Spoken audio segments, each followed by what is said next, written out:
Today on the American Truck Podcast, Mario Kart 64 has come to the Wii U, the Steam Award winners were announced, Acer is releasing a $9,000 laptop, and we discuss our top games of 2016.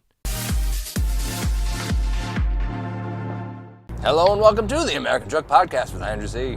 Ben Jefferson B. And Freelance Gamer. We're missing Dr. Ubershow tonight, so... Does somebody want to, Or Jim. Sorry. Oh, yeah, Jim escaped after the last week's recording. Yeah. No. He didn't escape. He left. Remember, he was in the, penthouse. He decided to leave because he was tired of doing the work anymore. That's correct. Yep. You're right. He just left. We totally didn't have him locked up in a basement somewhere in the middle of in our basement. Northern California. That not didn't even happen. close. Nope. That never happened. Andrew C., if I threw a shell at you right now, would we be playing Mario Kart?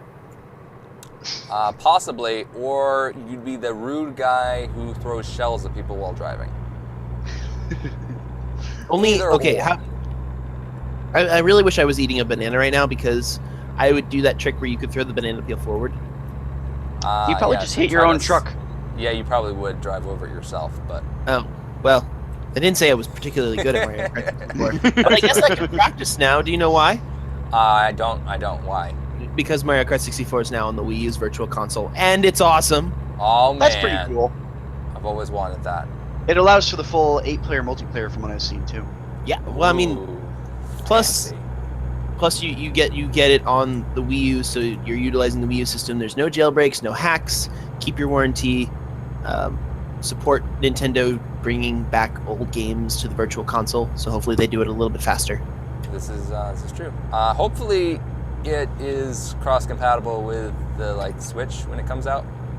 That would be awesome. Because there's going to be a lot of people upset if you buy it for the Wii U, console and that it doesn't you can't connect buy over new anymore, and then you then get a Switch, and then you make you either buy it again or honestly I'd rather them just not make it available at all over have to buy it a second time on the Switch. They're just pulling a Microsoft. They're doing an Xbox One to the Xbox 360 side.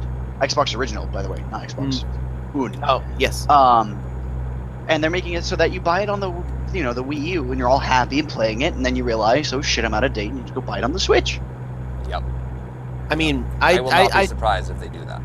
I wouldn't be at all. Also, dear goodness, those controllers, they need to be for NES and SNES compatibility. I think that would be cool, but I don't think those are correct because 64 plays very differently than any of the previous Marios. I'm not talking about 64. I'm talking about NES and SNES. But Super Mario 64 wasn't on the 64 NES or SNES. 64 game. Yeah, I'm confused. Oh, sorry. I thought we were still talking about Virtual Consoles. Overall Virtual Consoles, I wish they would do that. I agree with that, 100%. Yeah. But for this particular game, I would love to see some kind of legacy controller come out for the 64. Yes, even though that's a very obscure controller that a lot of people don't like. It really is. You're right. The nostalgic feel. It's the nostalgic. The nostalgic feel would be really cool to see. I don't care if it's good. I just care that it exists. I do prefer the. It's all about GameCube the options. Controller over the. I think the GameCube controller is a better controller ergonomically and for most players. I agree with that. Yeah, I'm a lot better at Mario Kart with that controller. I'm a fan of the Wii U Pro controller. I was also a fan of that too. It just has a good hand feel. It's the right weight. It's a nice controller. Now, here's the real question: are you a fan of touchscreen controlling? How do you mean? Well, with the previous system, you would use a lot of touchscreen availability. But primarily, what I really mean here is that Super Mario Run is coming out for Android. Oh man. See, I've been playing Super Mario Run. I haven't bought it yet, even though I keep telling myself I should, for iOS, and it is lovely. I recommend wholeheartedly that people should pre-register to know when Super Mario Run is going to come out on Android. Hopefully, the pre-registration notification system works a little better than Apple's. Yeah, that'd be on the store Apple's side. kind of forgot to tell people.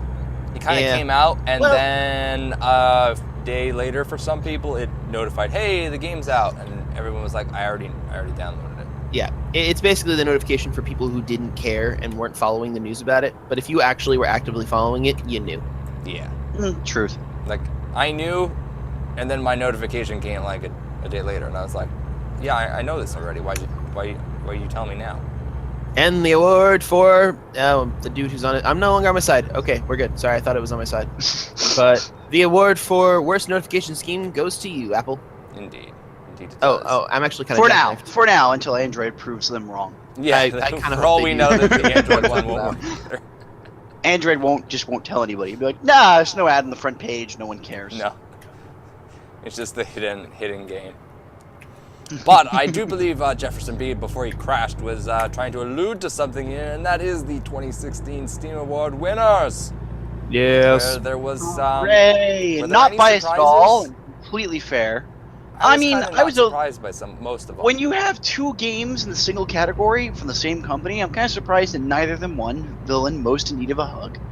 Portal 2 got that, but I thought Far Cry 4 or Far Cry 3 was going to get it because they were both available for nomination. I would be more adept though to give Wheatley a hug. I'm just saying. No, I agree, and also it's a Valve game, so part of me goes Illuminati and doesn't think that this is real because a lot of these games ended up being on this are Valve games actually Yep. for their own category. Dude, you need to learn a little bit about advertising. Of course this is. No, I get that, but Yeah, if so the point is that it's supposed to be basically the Steam game made by Steam Awards that have some other people invited. Right. What were you expecting? I was Well, expecting I anything mean- less. So to me, Steam previous to a couple of years ago was very much a community-driven thing, not so much a company-driven thing. And it's starting to become more of the company-driven thing. I don't know if I don't know that that's a real thing. For all I know, the community, because Portal 2, Villain, Most in Need of a Hug. You know what? That's pretty up there. I kind of agree with that. You know, I could see that as being something that most people would agree with. And Better with Friends went to, which is the last one in the category, but it's Left 4 Dead 2, which I could agree with. Just 5 more minutes. Didn't go to Civ game. No. It went to Counter-Strike Global Offensive. Yeah, I didn't get that. That doesn't make any goddamn sense. I've played both those games extensively. I have about 60 plus hours. Okay, some people are like 60 isn't much, whatever, in Counter-Strike, and I have 100 and some odd hours, which isn't much realistically in Civ. But Civ is definitely more fitting to that title of just 5 more minutes. You know, just one more turn. Playing Counter-Strike Go, you don't think just one more match. You think, damn, that match either sucked or was great, and I'm either going to get off or play because of that. Here's kind of my counter to that, Kyle. Consider the nominees and consider the voting base. Truth, that is fair. And also, You know. Counter-Strike Go is a more popular game than the Civ game, which I think is fair overall. Yeah. Yeah, I just don't think it fits the category nearly as well as the other options. Yeah, and that's the problem with popularity contest awards.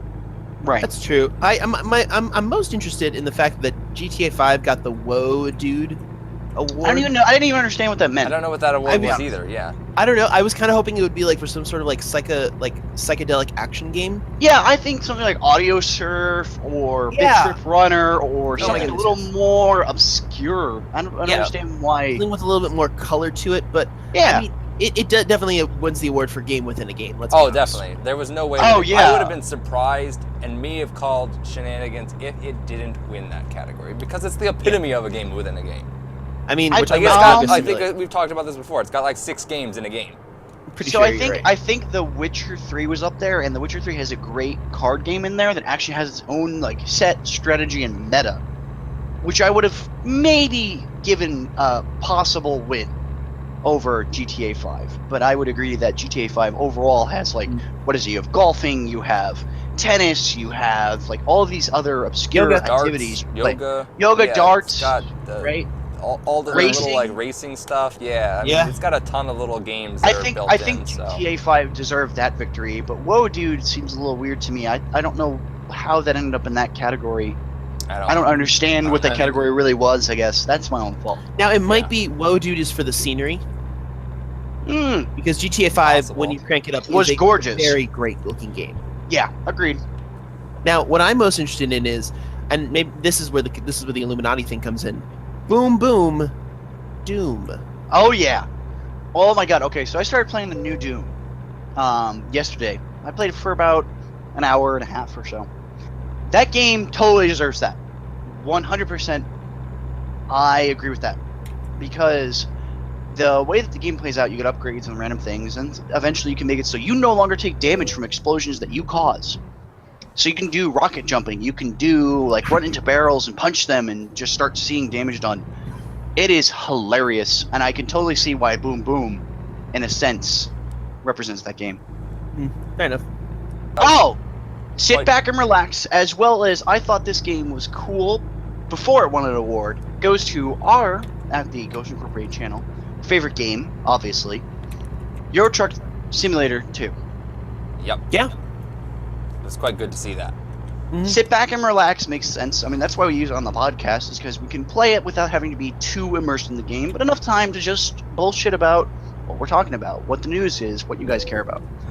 As for I thought this game was cool before it won an award, dude, we've been playing this since Euro Truck 1. Come at me. Yeah, pretty much. Yep. So yeah, those are some of the awards that were handed out. But if I had to give an award to best use of a video game screenshot as part of actual news, it would go to CNN. Interested, do you want to take this one because you seem to know the most about what's going on here? Yeah, so basically, you know, in the news there's been a lot about Russia hacking stuff and whatnot. Whether they did or didn't doesn't matter.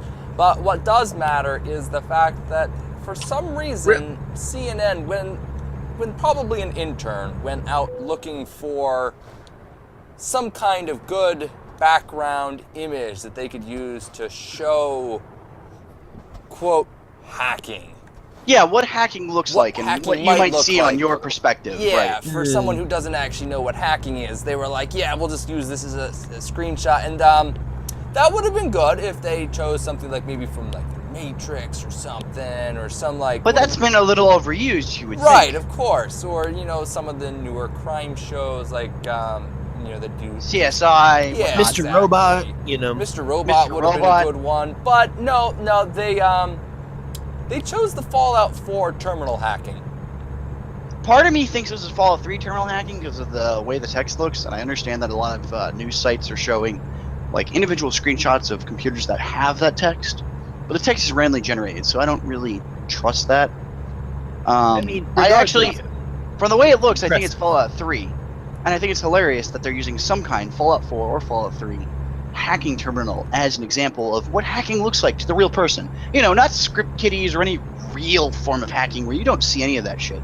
Yeah. More so that you're trying to go through lines of text and figure out the password through some obscure algorithm that tells you what it is, but you have to guess. That's not how this works, but that seems to be what they show. Yep. Yeah. So it is always good to see a good old news organization trying to be up with the times and show people what real hacking looks like and totally fail. If we could insert that GIF of hello fellow kids right here, I think that would be most appropriate. I think it would be. I think it's interesting that they used Fallout hacking, because to me it's... I mean, when I think hacking in a video game, I do think Fallout. So that's kind of fair. And if I were to Google search, you know, images of hacking, I probably would find this within the first 10 pages. First 5, easily. So Probably, I think it's fair. I think it's just as fair that they're using this as they used to, and we used to see this all the time. Way like 2004, you would see like images of the Matrix going on. It's like, dude, that's not how that looks, but it gets people to look at it, and that like light green on dark green screen, or light green on black, or white on black screen, just gets people to think like, oh, this is important. It may or may not be important. Yeah. But that's my side of that. Hey, at the very least, they did not pull a screen cap from watch_dogs. Yeah, right? So we're on the right track at least. I guess we are. But yeah, and some different news here. Overwatch, they added a new map. It's the most recent update. You may log in Battle.net and notice it, like I did today. And so when you say Battle.net, you mean Battle.net, or do you mean the yet to be named game launch client made by Blizzard? Thank you, for Blizzard Games. Yes. Yes, that Battle.net that is still called Battle.net right now. It's still Battle.net. It will always be called Battle.net. It also Nothing hasn't changed officially yet either. It's like still Battle.net, you know, for any other purposes. Like, if you open it, I'm pretty sure it still says Battle.net. It does. Yeah, so it hasn't changed yet. So they made a big hoopla about changing the name, and they never did. Maybe people were just like, no, don't change the name, and they were like, okay, we won't. Well, I mean, part of it is that the heritage of, like, if you played, like, any of the old games, right, or you played World of Warcraft like I did, when you would want to go into your account and adjust things, change your subscription or maybe move a character from one server to another, you went to battle.net.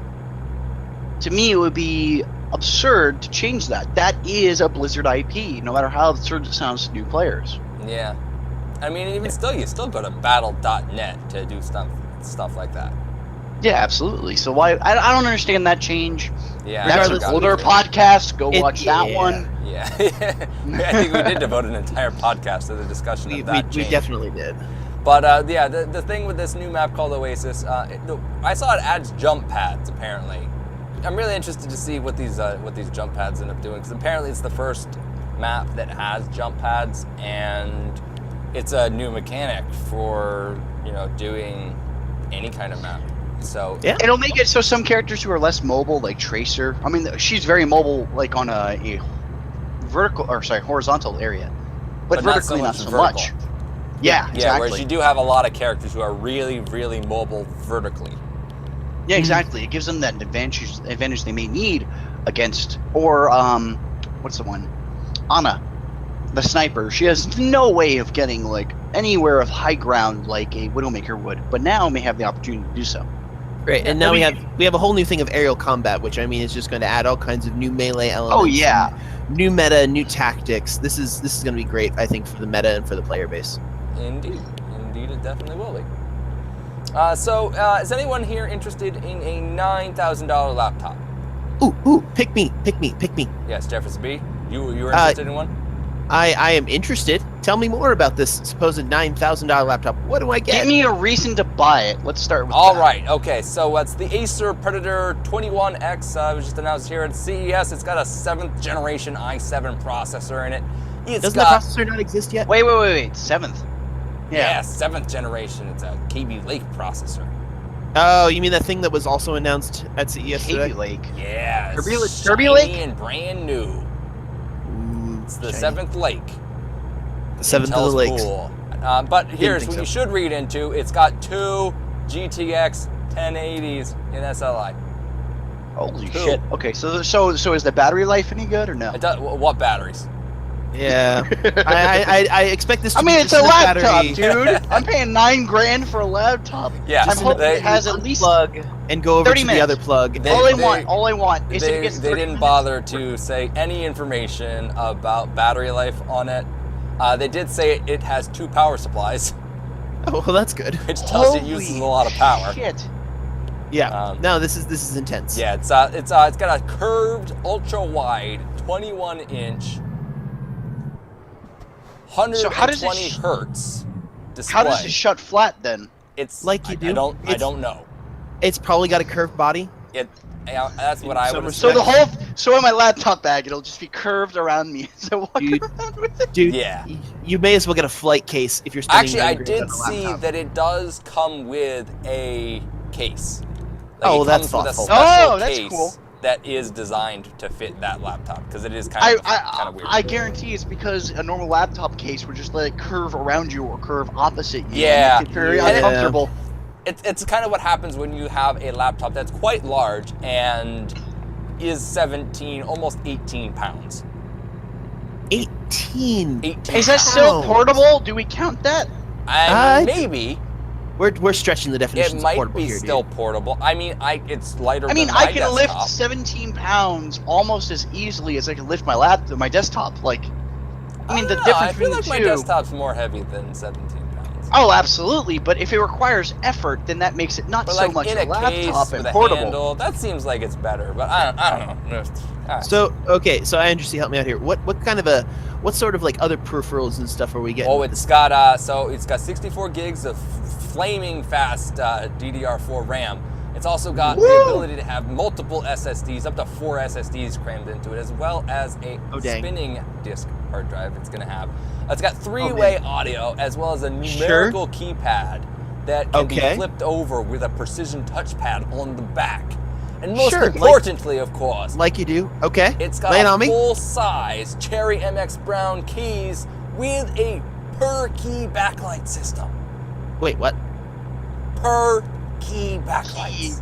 No. Back That's kinda that up cool. a couple of words there. Cherry Brown MX brown switches? No. Oh, come on, man. Everyone knows the blues are superior. Nah, man, brown's where it's at. It's a fair point, but eh. I don't know anything about mechanic. Not For me, no. okay, for $9,000, one of the things I don't like, if you look on their site right now, as far as we can tell, it doesn't tell us anything about if you get any SSDs, you're guaranteed a 1 terabyte HDD, and we don't know if you get any solid states. If you don't get any, that's kind of obnoxious, actually. Yeah, it'll definitely be interesting to see the final options for this. What it actually does ship with. The other back thing in is February. you're spending $9,000 on a Windows machine. I'm gonna say this: if you're spending $9,000 on a machine, go buy a Mac. It's set for its own operating system and its own software, so it's meant to work in such a way that you'll get 4 years of compatible use with everything you do. It's not a gaming computer. That's kind of fair, but you can run Parallels or you can run a couple other software to do that. So for me, yes, you can. For me, I would say, like, what's the point of buying this machine? It's 18 pounds. It's super heavy. It's the gaming machine of your dreams, right? It's literally to say you have one. It's a statement. It's to say you have one, and to go into Starbucks, plop this thing down, nice and loud, and then look break at them and the go, table. Yeah, and look at them. You're gonna break the table at Starbucks just so that you can make a statement. That's right. And then sit there and play it. Or five be that fans guy hover it that at no such a one way likes. that you can hear it. Be that guy who no one likes at your local coffee shop. gamer space. Oh yeah. I don't understand this as a $9,000 machine. I don't get it. I don't get it I either, don't but either. it sure is interesting. It's hilarious. Yeah, I agree. If you're spending $9,000, go buy a $3,000 desktop, right? And then go buy like a $3,000 laptop. Save yourself $3,000. Donate to fucking charity. Or buy a really Please. nice monitor, or 2 really nice monitors, or $3,000 Or worth of 20. games. Man, Yeah, you could buy a lot of seriously. things with the $9,000 With in $9,000. gaming stuffs. With $9,000, Oh, yeah. you can pay 6 months of my rent plus In San Northern Francisco. California. Please, come on. Yeah, there's better uses for $9,000. Is what we're saying here. Oh, but it sure is funny. It sure is great. It is I kinda definitely a wanna good buy sequel to the Predator I would be in series. awe. Kyle, I hope that a man shows up with white gloves and a tuxedo to your house to deliver this laptop to you. if I you bet were to it's buy one. FedEx. It's gonna be fun. Oh, that would be. I have to sign for it. I never get it. I have to go to the post office. Rip your stacks, dude. Parents' right. office. That would be terrible. I bet that's how it goes. But we're just gonna wrap this podcast up here with a short little bit on what do each of us think the top game of 2016 would be. So the good This doctor is more of a not list here, of our- So, I do want to mention his is probably a Pokemon game, maybe Sun and Moon. That's my assumption for him. He's been playing that a lot. Maybe even one of his point-and-click adventures. There's been a handful of Possibly those. Dragon Ball Xenoverse. You may be able to catch that on You never Sundays. know. You never know. You might be quite fond of that. But Jefferson B, what's on your list? Real quick, No Man's Sky, just because of everything that it does and did and is going to keep doing. And secondly, anything and everything that is virtual reality, because 2017, we are now set up for one of the greatest years of virtual reality that I think we will ever see. So I'm very much looking forward to what 2017 is going to hold. I can agree with that. Very good, very good. Freelance, what's your opinion? So for me, I would say that Battlefield 1 is my favorite when it comes to playing with a group. Don't play it by yourself. It's a horrible experience. Overwatch would be my favorite game that came out, period. And then I'd say that Doom for single player, because I've been playing that a lot recently, and I really, really like Doom. I would put it up there as one of my favorite experiences that existed in 2016. Ooh. Very good, very good. And of course, Doom, winner of Boom Boom Award for Steam. Yes. There it is. Notable mention there. Yeah. For me, I would say probably Planet Coaster, Pokemon Go, and even Firewatch. I've saw a lot of people play Firewatch, and it's one of those weird kind of quirky games that you really kind of get sucked into for the story of it, and you kind of want to know what happens at the end. Planet Coaster, of course, being finally a good roller coaster game from the modern era, at least. Obviously, some of the older ones were quite good of their time, but and then Pokemon Go, how can you beat that? I mean, it literally got people to go outside and play a game. Oh yeah, Some I've seen people were people stupid, outside. but that's a different problem. people right by the beach at like one particular Walking off restaurant, cliffs. just like constantly there to a point that they blocked bike paths, walk paths, Oh. car paths. Yeah, there was not a lot of common courtesy by the Pokemon Go players sometimes. But again, it's more the people's fault, less the game's fault. So the game is an enabler, unfortunately, to that behavior. But so I think those are all some solid games for 2016. We'll see what 2017 does. Hopefully we get some good games out of it. I know there's a good number that are all planned for this year that have been teased at one point or another, even here on the podcast. Fingers crossed, man. Fingers crossed. We got some stuff that I hope comes out. And I'm sure that we'll see a lot of even advances in virtual reality. But That with I am so. that's all we got for this time. Hope you enjoyed this episode of the American Truck Podcast. If you like it, make sure you hit that like button down below. Perhaps also press that subscribe button. Maybe leave a comment down below. And we will see you guys in the next one.